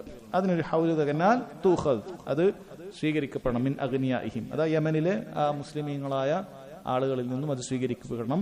ഫതുറദ്ദു അലാ ഫുഖറാഇഹിം, അവരിലെ സാധുക്കൾക്ക് തന്നെ അത് വിതരണം ചെയ്യപ്പെടണം. ഇതിൽ പണ്ഡിതന്മാർ മറ്റൊരു ഹുക്മ് പറഞ്ഞത് സക്കാത്ത്, അത് ഹംബലി മദ്ഹബിലൊക്കെ അത് ഒറ്റപ്പെട്ട അഭിപ്രായമാണ്. അവർ ആ അഭിപ്രായമാണ് ഏറ്റവും ശരിയായി പറയുന്നത്. അതായത് സക്കാത്ത് എന്ന് പറയുന്നത് അതാത് നാട്ടിലേക്ക് കൊടുക്കാവൂ. അപ്പൊ എവിടെയാണോ നമ്മുടെ സമ്പത്തുള്ളത് അവിടെയാണ് സക്കാത്ത് കൊടുക്കേണ്ടത് എന്നാണ് സക്കാത്തിനെ കുറിച്ച് പറയുന്നത്. എന്നാൽ സക്കാത്തുൽ ഫിത്ർ, എവിടെയാണോ നമ്മൾ പെരുന്നാൾ ആഘോഷിക്കുന്നത് അവിടെയാണ് നമ്മൾ സക്കാത്തുൽ ഫിത്ർ കൊടുക്കുക. ഉദാഹരണത്തിന് ഗൾഫിൽ ഒരാൾ റമളാനിൽ പോയി പെരുന്നാൾ അവിടെ ആഘോഷിക്കുകയാണ്. അപ്പൊ അയാൾ അവിടെ കൊടുക്കാൻ പറ്റുമെങ്കിൽ അതാണ് ഏറ്റവും നല്ലത്. അവിടെ വകുപ്പുണ്ടെങ്കിൽ അവിടെ തന്നെയാണ് സക്കാത്തുൽ ഫിത്ർ കൊടുക്കേണ്ടത്. അതേ സമയത്ത് തന്നെ അയാൾക്ക് നാട്ടിൽ സക്കാത്ത് കൊടുക്കാനായാലോ അത് അവിടെ അല്ല കൊടുക്കേണ്ടത്. അയാളുടെ സമ്പത്ത്, അയാളുടെ കച്ചവടവും കാര്യങ്ങളൊക്കെ എവിടെയാണുള്ളത് അവിടെയാണ് സക്കാത്ത് കൊടുക്കേണ്ടത് എന്നാണ് പറയുന്നത്. അപ്പൊ നാട്ടിലാണ് കച്ചവടം ചെയ്യുന്നത് എങ്കിൽ അയാളെ നാട്ടിലാണ് സക്കാത്ത് കൊടുക്കേണ്ടത്. അതിന് ഒരുപാട് ഹിക്മത്ത് പണ്ഡിതന്മാർ വേറെയും പറഞ്ഞിട്ടുണ്ട്. കാരണം ഇയാളെ നാട്ടിൽ കൊടുക്കുന്നില്ലെങ്കിൽ സാധുക്കൾ ധരിക്കും ഇയാൾ ഭയങ്കര പിശുക്കനാണ്, ഒന്നും കൊടുക്കാത്തതാണ്. ആളുകൾക്ക് ഇയാളുടെ സമ്പത്തിനോട് എന്തുണ്ടാകും? ഒരു വെറുപ്പൊക്കെ ഉണ്ടാകും. കാരണം അവിടെ നാട്ടിലാർക്കും കൊടുക്കുന്നില്ല. അപ്പൊ നാട്ടിൽ കൊടുക്കുക എന്ന് പറയുന്നത് അതിന് വലിയ ഹിക്മത്ത് ഒരുപാടുണ്ട്. ഈ ഹദീസിൽ നിന്ന് പണ്ഡിതന്മാർ തെളിവും പിടിച്ചിട്ടുണ്ട്. തൂഖദു മിൻ അഗ്നിയാഇഹിം, അവരുടെ ധനികരിൽ നിന്നും സ്വീകരിക്കുക, ഫതുറദ്ദു അലാ ഫുഖറാഇഹിം, അവരിലെ ഫക്കീറുകൾക്ക് തന്നെ അത് കൊടുക്കുക, അവരിലെ ഫക്കീറുകൾക്ക് തന്നെ അത് കൊടുക്കുക. ഇതിൽ നിന്നും പണ്ഡിതന്മാർ വേറൊരു അഭിപ്രായം കൂടി പറഞ്ഞിട്ടുണ്ട്. ഷാഫി മദ്ഹബിലൊക്കെ ഈ അഭിപ്രായത്തിന് എതിരാണ്. അതായത് എല്ലാവർക്കും ഒരുപോലെ കൊടുക്കണം, സക്കാത്തിന് 8 അവകാശികൾക്ക് ഒരുപോലെ കൊടുക്കണം, ഒരു വിഭാഗത്തിന് മാത്രം കൊടുക്കാൻ പാടില്ല എന്ന അഭിപ്രായത്തിന് മറുപടി ഹദീസിലുണ്ട് എന്നാണ് മറ്റു പണ്ഡിതന്മാർ പറഞ്ഞത്. കാരണം ഈ ഹദീസിൽ ഫുഖറാക്കളെ മാത്രമേ പറഞ്ഞിട്ടുള്ളൂ, പാവപ്പെട്ടവരെ മാത്രമേ പറഞ്ഞിട്ടുള്ളൂ. സക്കാത്തിന് ബാക്കി അവകാശികൾ 7 പിന്നെയും ഉണ്ട്, അവരെ കുറിച്ചിട്ടൊന്നും ഇതിൽ പറഞ്ഞിട്ടില്ല. അപ്പൊ ഏതെങ്കിലും ഒരു വിഭാഗത്തിന് കൊടുത്താലും അത് മതിയാകുന്നതാണ്. ഇപ്പൊ നാട്ടിൽ പല വിഭാഗത്തിലെ ആൾക്കാരുണ്ടാവും, മുഅല്ലഫത്ത് ഖുലൂബ് ഉണ്ടാവും, ഇസ്ലാമിലേക്ക് വരാൻ സാധ്യതയുള്ള ആൾക്കാരുണ്ടാവും, ഫക്കീർ ഉണ്ടാവും, മിസ്കീൻ ഉണ്ടാവും, അങ്ങനെ പല വിഭാഗത്തിന്, കടത്തിൽ മുങ്ങിയ ആളുകൾ ഉണ്ടാവും, പല രൂപത്തിലുണ്ട്. അതിൽ ഏതെങ്കിലും ഒരാൾക്ക് കൊടുത്താൽ തന്നെ അത് സക്കാത്ത് ശരിയാകുന്നതാണ്, മതിയായതാണ്. ഇനി എല്ലാവർക്കും വീതിച്ചു കൊടുക്കാൻ മാത്രമുണ്ട് എങ്കിൽ അത് നല്ലതാണ് എന്നും പണ്ഡിതന്മാർ പറഞ്ഞിട്ടുണ്ട്. ഫഇൻഹും അതാഊക ലക ബിദാലിക്, അവർ സക്കാത്ത് നൽകാനും നിന്നെ അനുസരിക്കുകയാണ് എങ്കിൽ, സക്കാത്ത് കൊടുക്കുന്ന സമയത്ത് ശ്രദ്ധിക്കേണ്ട ഒരു കാര്യമാണ് ഫഇയ്യാക വകറാഇമ അംവാലിഹിം, നീ അവരുടെ ഏറ്റവും കരീമായ, കരീം എന്ന് പറഞ്ഞാൽ ഏറ്റവും പവിത്രമായ, പ്രീഷ്യസായ, വില കൂടിയ സമ്പത്ത് എടുക്കുന്നതിനെ നീ സൂക്ഷിക്കുക. അഥവാ സക്കാത്ത് പിരിച്ചെടുക്കുക ആരാണ്? ഇസ്ലാമിക ഭരണാധികാരി നിശ്ചയിക്കുന്ന ആളുകളായിരിക്കുമല്ലോ. അപ്പൊ അവരാണ് പോയിട്ട് ഓരോരുത്തർ നോക്കിയാൽ നിന്റെ അടുത്ത് ഇത്ര കാര്യങ്ങളുണ്ട്, ഇപ്പൊ നീ ഇങ്ങനെ സക്കാത്ത് നൽകണം എന്നാണ് അവർക്ക് കണക്ക് പറയാം. അപ്പൊ അവിടെ പ്രത്യേകിച്ചും ആട്, മാട്, ഒട്ടകങ്ങളൊക്കെ ഉണ്ടാവും. ആടിനും മാടിനും ഒട്ടകത്തിനൊക്കെ സക്കാത്തുണ്ട്.